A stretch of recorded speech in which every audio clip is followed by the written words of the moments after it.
Hello,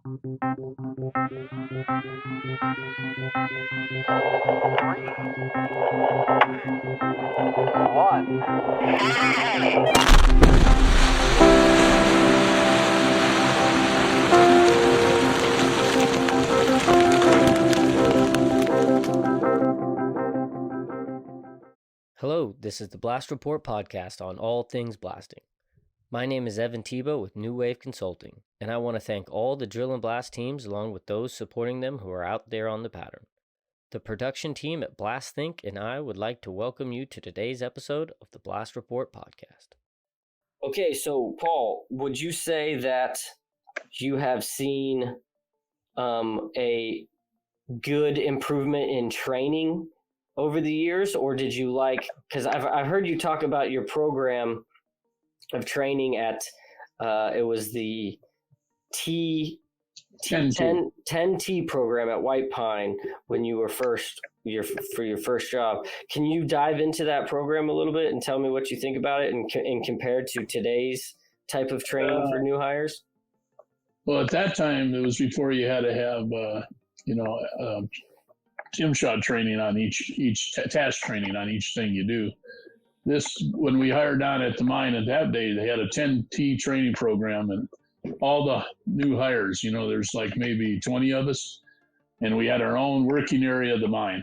It was, and we had jumbos and we had front end loaders, LHDs. We had small LHDs, and we had Jeeps and trucks and drills, and they taught you how to run every piece of equipment in the mine.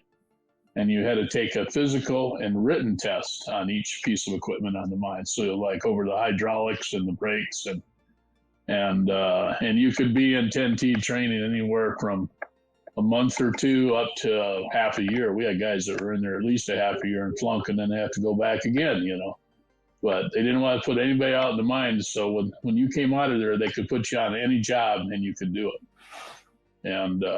And you probably had a little bit more respect for all the different workers too, right? Like you could tell which job you wanted to have, which job you didn't want to have, instead of just being hired for a simple job, right? Yeah, so we were basically cross-trained in everything. Now, whether, today some places they cross-train, I think they do a good job of training just about everywhere anymore. You have to. I mean, the liability is unbelievable if you don't. I guess, but this was such a great program because you got to do everything, So here's a guy that, I'd never run a front end, I'd never run an LHD, I'd never run a small loader, I never ran a truck, never ran a jumbo, never loaded around, and I got to do all that stuff, prep faces, work on roads, run a grader. And I just, it's like a kid in a candy store, Yeah, it's absolutely, you get to be in the big sandbox, which you dream of as a kid, right? But now I think, in today's day and age, you get hired to operate one piece of equipment, and you have these senior members who, get dibs on other equipment. So you could be at a mine site for years before you even get the opportunity to learn how to handle some of this different equipments. And so that's very true. Maybe someone gets a lot more skilled on one before they move on, but then I don't think you get the same respect that maybe that would be in that 10T program that you would get if you got an opportunity to run each piece of equipment. Yeah. And, the thing, like now they go for more specialized people, like, you'll see jumbo operators. That's all they've done all their life, but they are good. They are really good at what they do, and in the 10T program, you come out, you're not an expert by any means on anything, but at least you've been exposed to it. You can run it, and find out what you want to do, And if it was a small mine site, it would be great. I mean, that was when I worked at, I think the smallest mine site I've ever worked at. There was one recently that we had around 10 employees. And then I think one of the first ones, underground limestone mine, we had, I think, 11 employees. So you became very, very apt to learn dewatering, haul truck drive, racing truck, drilling. it's a nice dynamic change of pace instead of having to spend your 40 to 60 hours operating the same piece of equipment day in and day out while you eat a bag of Doritos to stay awake, you know? Yeah. That was, that's definitely something that I didn't like. But I did also work at a place where I was pulling teeth to try to learn how to use the skid steer. And I didn't understand why. It would have made the job way more efficient, but I think there was a benefit for me to just be on the old hickory stick and just shovel. I think they just wanted me to shovel the whole time. I don't know. Yeah, they do that. You know, my son works in the business too, and when he was going to college, he did shop service in the summer, and you know, even though they had a bulk truck, he carried a lot of emulsion in 5-gallon buckets. You know, any place there was a little hill, he carried her all. And he had his own shovel. Yeah, and so something that is worth mentioning, you know, when we talk about training, there's something I've seen in my years of working with a powder company was some of these larger mining companies, they utilize the drill and blast engineering position or technician position as an entry level job for the mine site. Usually they might do their first stint from an engineer in training or they're a co-op student and they get thrown into being the blast engineer. And they might be in that job for 6 months to 1 year before they've moved on to somebody else. Now, as a mining company, that might be beneficial that they're trying to rotate people through all the different engineering jobs. But from a blaster standpoint, driller standpoint, and a powder company standpoint, you're operating you're training and dealing with a new person every 6 months, right? And it's quite, I wouldn't say frustrating is not the right term, but it's difficult when it comes to maintaining not only the relationship, but also the same level of efficiencies and competencies. Yeah. You know, I don't think it's a proper way to do training. Have you ever had any issues with that? Have you seen that yourself? Oh yeah, you get where they move them in just for a little while and then move on to another job, and you're dealing with a new person then again. You know, mostly with bigger companies, you don't see that with a small company because, you know, a small company, like you said with the 11, that engineer is going to be doing the ventilation, the blast layout. He's going to be doing a lot, you know, a little bit of everything. So, but on a big company, you're right. They move them through, and then it's tough to deal with some days. And it's nice to get the younger personnel because they're not entirely tainted by the idea of the corporate world. They're still very young and motivated, but then that's also part of the trouble that I hear from a lot of the blasters and the personnel on the ground is that someone new comes in and next thing you know, they want to change the powder factor or they want to change the bit size, and they're always constantly changing something before you can even get to the next bench or a level of digability to where someone's even going to realize what the change was, right? Yeah, no, correct. That's correct. And it makes it tough. On the other hand, looking at it from the explosive company view, these new engineers need mentoring, and they're trying to get a feather in their cap. So you're trying to help them there. And part of what we can do as explosive engineers or powder companies is don't let them change too much too fast, like you were saying. Try and steer their ideas, and teach them to talk to the guys on the ground. The guys on the ground know what happened. You know, my guys were, you know, they couldn't tell you when the percentage of oil was off in the info because they handled it every day. You know, I didn't handle it every day. They did. They can tell. They can smell the difference. You know, they can absolutely tell. For sure. I did enjoy, you know, working with those people who would come in, some of the entry levels, because they had, you know, open eyes and ears and were willing to listen and learn. And at the same time, a lot of them were eager to get out into the field and see what was everybody was doing. It's just there were certain times where the blast crew, like you said, the people who were there all the time, they were the ones who were really driving the show. 6 months later, another person came in. So it's quite an interesting viewpoint to have. Do you want everyone to be rotating constantly and learn all the positions, or is it good to have some stability in the role? And with blasting, to me, maybe it's because I like explosives and this is my focus, but I think that it's a very important job to have and shouldn't necessarily be considered an entry-level position for a major mining company. Correct. I would have to agree with that, because what they do is it's gonna make or break you. As far as putting rock on the ground. As far as that goes, and you can't emphasize enough listening to your guys on the ground, though. The drillers, the blasters, the guys that are there doing it every single day, because they know the rock. So. And that's a big part of it, is knowing the geology and knowing what's going to happen. I've had situations where the blasters have told me really, really quickly, that's not going to work. And I say, why is that not going to work? And they're like, oh, that's not going to work, And one of my first job was to reduce the amount of dynamite that we used in a heading round.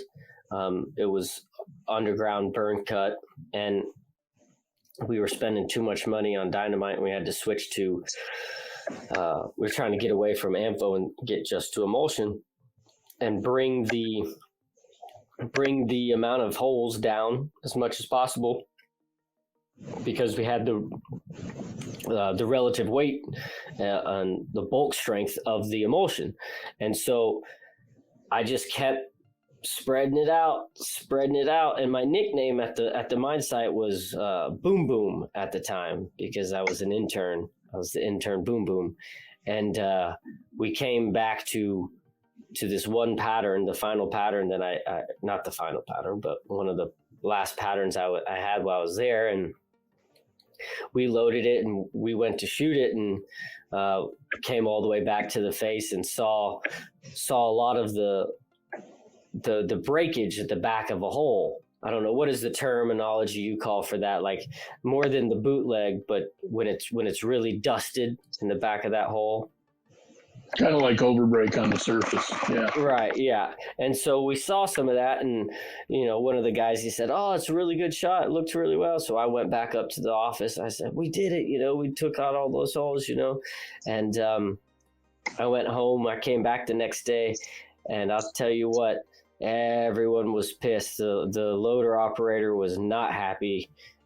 He had the hardest digging ever. And what we thought we saw was that overbreak and that pulverized dust, and was actually just a big bootleg, and we didn't even pull half the round. It was terrible, and my nickname went immediately from Boom Boom to Boulders and Bootlegs. That's what they started calling me. Hey, bootleg. So it was pretty interesting, but they told me it wasn't going to work, but my job was there to test and see how far we could push the limits, but they just said, well, this engineer, he comes in with a degree on his shoulder, and he comes in saying it's going to work, and it's going to work. But in reality, it's good to listen to that blaster who's got 30 years of experience, and will tell you that's not going to work. It's like, you kind of have to. So, but then when you run into a situation with that, you need to challenge them on how we can make that work. Exactly. Differently, how we can make it work differently. So. Yeah, it was a good experience for me. I really liked working with those guys, and we were doing a tunneling round down in the trend, and it was I didn't mind my nickname being changed to Bootleg and Boulders just for the summer for the next few weeks, But it's to find that happy medium in the training between sticking to what the blaster always knows versus to what is being tested and documented, because some people did it 10, 20 years ago, 15 years ago, but there was no good documentation. So there were someone comes in with the same idea, right, and that knowledge isn't passed down to say, oh, that didn't work, we tried that. Well, where did you document that? A lot of it gets lost. Yeah, that's where it's important for people to write papers, actually to document this, and it goes into like one mine or someplace, where it'll always be there. That's a very good point. Yeah. Stuff you've done, it's not just documented for the mine, but if you can document it so everybody can have that knowledge. Well, that would be just too nice, Paul. That would be too nice of someone to do something like that, to share. It's kind of like pre-split. A lot of the stuff we're doing with pre-split now, they did back in the 20s. Go back and look at some of the early DuPont books. It's nothing new we're doing right now. I did not know that. Yeah, and even like clay stemming, they used clay stemming back in China, to make their rounds. Back in the day when DuPont was working in China. So did they package them just in the same type of paper? Yeah. And they would cut it on four sides and tamp it the same way? Yeah. Wow. Yeah, so sometimes history repeats itself, but like you said, it's not documented, and that's where it's important that people write papers on stuff they've done, and even signature hole stuff and that, you can, if you don't pass it on like at a quarry, you'd be drilling signature holes every day. Hey, some people be happy to get paid to do that. Yeah. Every day. But or then again, you do one signature hole and that's it. You try and mine the rest of the mine on just one hole. You can't do that either. So you got to find that happy compromise. But all that knowledge needs to be documented somewhere. Well, that's a nice little plug for the ISEE right here.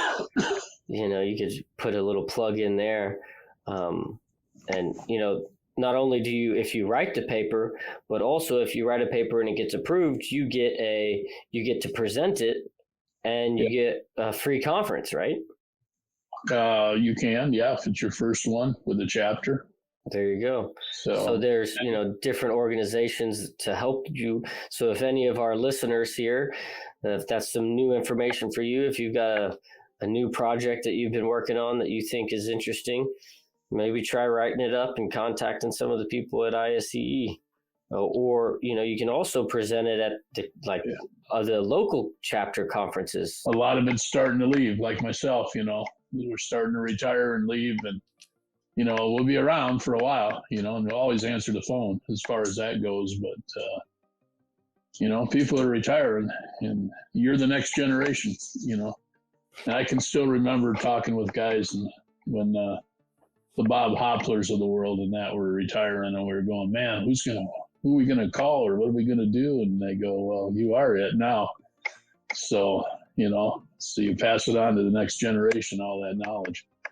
Yeah, it's one of the major goals of this podcast is to create this, I'd say, a digital museum of all the different stories and applications of blasting that we've had, and just to make it public knowledge. And I don't know about you, but a lot of my friends aren't in this industry.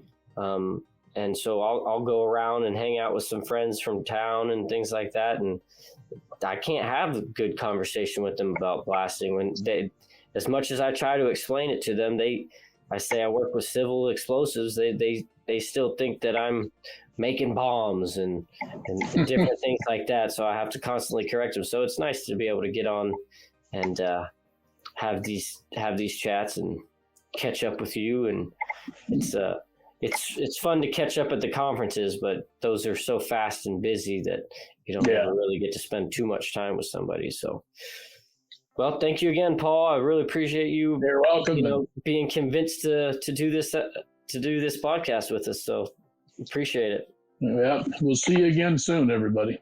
So take care. Be safe. Be safe. Thank you for listening to this episode of the Blast Report podcast. I want to thank the team at Blast Think for producing this show, and please follow along for more episodes in the future. and share this podcast with your colleagues so we can continue to honor our industry and the people in it. Be safe and have a blast.